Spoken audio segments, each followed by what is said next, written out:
Good morning student. बेटा 9th ए class और 9th ए में आपकी एसएसटी क्लास है। एसएसटी में आपकी ज्योग्राफी का 4th चैप्टर चल रहा है। 4th चैप्टर क्लाइमेट चल रहा है। आज हम बात करने वाले हैं फैक्टर अफेक्टिंग इंडियाज़ क्लाइमेट के बारे में। तो भारत की जलवायु को प्रभावित करने वाले कारक कौन कौन से, उसके बारे में बात करने वाले हैं। पहला आपका है लैटीट्यूड और सेकंड आपका है अल्टीट्यूड में 6 रीजन आपको बताए थे। आज इन दो टॉपिकों पर हम बात करने वाले हैं। लैटीट्यूड किसे कहते हैं? लैटीट्यूड होते हैं अक्षांश रेखाएं।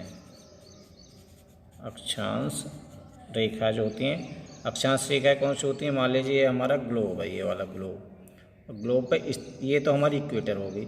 इस तरह की जो रेखाएं होती हैं वैसे ईस्ट की तरफ जो जाती हैं ये हमारी होती हैं लैटीट्यूड्स होती हैं ये हमारी, ठीक है।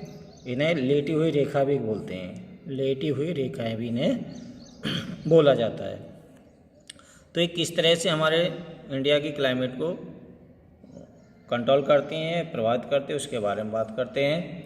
पृथ्वी पर जो होती है कि अर्थ जो हमारी है वो हमारी अर्थ को कई उससे जो कैंसर है, हमारे टॉपिक ऑफ कैंसर है 23 डिग्री से 30 नॉर्थ की तरफ जो डिवाइड कर रही है।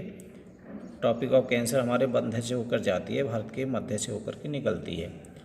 तो ये एक काल्पनिक रेखाएं होती हैं, इनके बारे में जो मैं बात कर रहा था। लैटीट्यूड जो हमारी काल्पनिक इमेजिंग लाइन होती हैं, काल्पनिक रेखाएं होती हैं। और ये रेखाएं अक्षांश रेखाएं या लैटीट्यूड कहलाती हैं।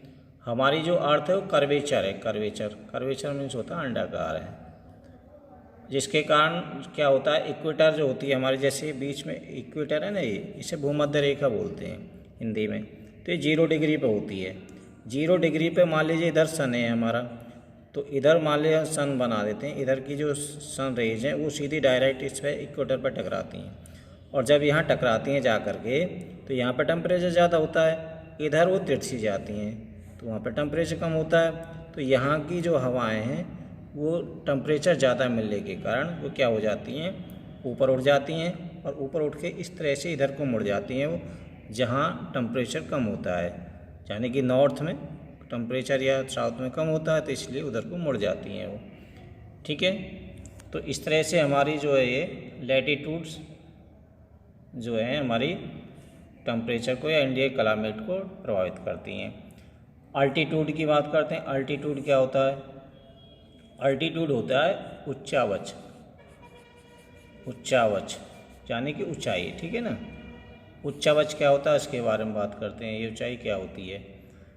जो हमारी अर्थ की जो सरफेस है ना अर्थ का, उससे ऊपर की ओर जाने पर जो हमारी एटमॉस्फेयर है उसमें जो डेंसिटी है वो कम हो जाती है। डेंसिटी के कम होने के साथ साथ ही हमारा क्या टेम्परेचर भी कम हो जाता है। यदि हम ऊपर जाएं, यदि इसका ऊपर जाएं तो ऊपर एटमॉस्फेयर हम जाते हैं तो टेम्परेचर कम होता चला जाता है। इसका सटीक जो एग्जाम्पल है वो है आपका हिल क्षेत्र, जो पहाड़ी क्षेत्र है हिमालय। आपका हिमालय इसका एग्जाम्पल है। एग्जाम्पल कैसे है कि अगर हम पर्वतों पर ऊपर जाते हैं, इस तरह से ऊपर जाते हैं तो वहाँ पर टेम्परेचर कम हो जाता है। तो पर्वत हमारे मैदानी क्षेत्रों से ऊँचे स्थानों पर, इसलिए वहाँ पर कम हो जाता है। तो ये भी हमारा जो अल्टीट्यूड है वहाँ पे अगर मैदानों में अधिक गर्मी है तो हमें वहाँ पे क्या मिलेगा, सर्दी महसूस होगी या थोड़ा मौसम अच्छा महसूस होगा गर्मी के मौसम में। और सर्दी के मौसम में वहाँ पर ज़्यादा ठंड रहती है पहाड़ी क्षेत्रों पर और मैदानों में कम रहती है। तो इस तरह से इसको प्रभावित करता है अल्टीट्यूड हमारा जो आपकी उच्चावच होता है। तो हिल क्षेत्र जो है इसमें एक अच्छा एग्जाम्पल है। जो ऊँचाई है वो ऊंचाई के साथ साथ टेम्परेचर कम हो जाता है। और अगर हम पृथ्वी की तरफ आते हैं, मैदानों की तरफ आते हैं तो वहाँ पे टेम्परेचर अधिक हो जाता है। तो इस तरह से ये दोनों चीज़ें हमारी लैटीट्यूड्स और अल्टीट्यूड क्लाइमेट कंट्रोल में, भारत की क्लाइमेट कंट्रोल में क्या महत्वपूर्ण भूमिका निभाती हैं, ठीक है। तो इस तरह से ये आप दो टॉपिकों पर बात करी हमने। भारत की जलवायु को प्रभावित करने वाले कारक अल्टीट्यूड और लैटीट्यूड। अल्टीट्यूड को अक्षांश कहते हैं, लैटीट्यूड को अक्षांश कहते हैं और अल्टीट्यूड को ऊंचाई कहते हैं, ठीक है।